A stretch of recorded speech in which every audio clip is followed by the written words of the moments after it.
नमस्ते बहनों और भाइयों, मैं आपका दोस्त अमीन सायानी बोल रहा हूँ। जी हाँ, अमीन सायानी। और देखिए जाग उठी मधुर मशहूर फिल्म संगीत के बचपन और जवानी की यादें। लोगों को अच्छे अच्छे गाने पहुँचाते रहो लोगों तक, हैं? तो हम दुआ करते हैं इन तमाम दर्शकों की तरफ से। 42 साल तक अपने इस शानदार अंदाज और आवाज से लोगों को रेडियो का दीवाना बनाने वाले अमीन सयानी अब इस दुनिया में नहीं रहे। अमीन सयानी का 91 साल की उम्र में मुंबई में निधन हो गया। बेटे रजिल ने बताया कि अमीन सयानी को मंगलवार की शाम हार्ट अटैक आया था, जिसके बाद उन्हें अस्पताल लाया गया था, लेकिन उन्हें बचाया नहीं जा सका। रजिल ने कहा कि पिता का अंतिम संस्कार गुरुवार को होगा। अभी कुछ रिश्तेदारों का इंतजार किया जा रहा है। अमीन सयानी ने 1952 से 1994 तक रेडियो शो गीतमाला को होस्ट किया। अमीन सयानी की वजह से इस रेडियो शो को देश भर में लोकप्रियता मिली। प्रधानमंत्री मोदी ने अमीन सयानी के निधन पर शोक जताया है। उन्होंने सोशल मीडिया पोस्ट में लिखा, अमीन सयानी जी की सुनहरी आवाज में वो खूबसूरती और गर्मजोशी थी जिसने उन्हें कई पीढ़ियों के लोगों से जोड़े रखा।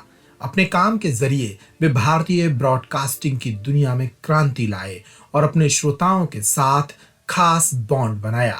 उनके जाने से प्रधानमंत्री दुखी हैं। उनके परिवार, चाहने वालों और सभी रेडियो प्रेमियों को उन्होंने सांत्वना दी और अमीन सयानी के लिए आत्म शांति हेतु प्रार्थना की। आइए इस वीडियो में जानते हैं अमीन सयानी की जिंदगी के बारे में।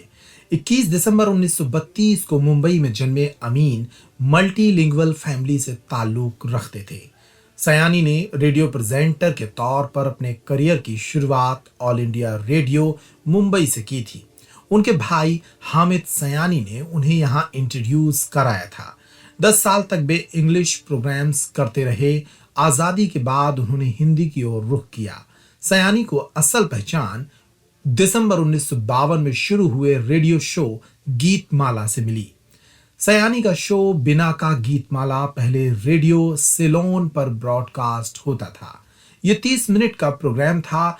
1952 में शुरू हुआ ये शो देश भर में सेंसेशन बन गया। बिना का गीतमाला से ये सिबा का गीतमाला हुआ और हिट परेड नाम से भी ब्रॉडकास्ट हुआ, लेकिन कभी भी इसकी लोकप्रियता कम नहीं हुई। इसके बाद Geetmala show all India radio और विविध भारती पर भी ब्रॉडकास्ट हुआ। गीतमाला शो रेडियो पर बुधवार रात 8 बजे ब्रॉडकास्ट होता था। आलम यह था कि हर कोई इस शो का इंतजार करता था। हर दुकान, बाजार, जगह लोग सयानी को सुनने के लिए बेकरार रहते थे। फिर गूंजती थी एक आवाज, बहनों और भाइयों, मैं आपका दोस्त अमीन सयानी बोल रहा हूं। और इस बरस बिना का गीतमाला की वार्षिक हिट परेड का सरताज गीत ये रहा। और इसके बाद बिगुल की आवाज गूंजती और फिर सयानी कहते, फिल्म सूरज का गाना है ये बहनों और भाइयों।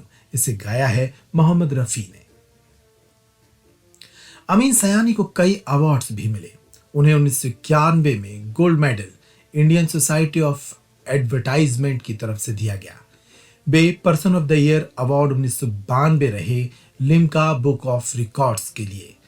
Hall of fame 1993, Indian Academy advertising film art, कान हॉल फेम 2003 रेडियो मिर्ची की तरफ से उन्हें दिया गया। लिविंग लीजेंड अवार्ड 2006 लूप फेडरेशन ऑफ आईसीसीआई के द्वारा दिया गया। हिंदी रत्न पुरस्कार 2007 में मिला, जिसे हिंदी भवन नई दिल्ली की तरफ से दिया गया और वर्ष 2009 में उन्हें पद्मश्री से सम्मानित किया गया। एक वॉइस ओवर आर्टिस्ट के तौर पर अमीन सयानी ने रिकॉर्ड बनाया है। उन्होंने 54,000 से ज्यादा रेडियो प्रोग्राम होस्ट किए और उनमें अपनी आवाज दी। Limca Book of World Records में उनका नाम सबसे ज्यादा 19,000 जिंगल्स और वॉइस ओवर के नाम पर दर्ज है। सयानी कई फिल्मों में रेडियो अनाउंसर के तौर पर नजर आए। इसमें भूत बंगला, तीन देवियां, बॉक्सर, कत्ल जैसी फिल्में शामिल हैं। लता मंगेशकर, मोहम्मद रफ़ी, किशोर कुमार और राजकुमार जैसी हस्तियों के साथ उनके इंटरव्यूज ने भी उनकी फैन फॉलोइंग में बहुत बड़ा इजाफा किया। अपने स्ट्रगल के दिनों में अमिताभ बच्चन मुंबई के रेडियो स्टूडियो में ऑडिशन देने पहुंचे थे। बिना अपॉइंटमेंट लिए बिग बी सयानी से मिलने चले गए। उस वक्त सयानी ने उनसे मिलने से मना कर दिया था। सयानी ने बिना आवाज सुने ही अमिताभ को रिजेक्ट कर दिया था। बाद में उन्होंने बिग बी की आवाज सुनी तो कहा था, तुम्हारी आवाज सुनकर लोग डर जाएंगे।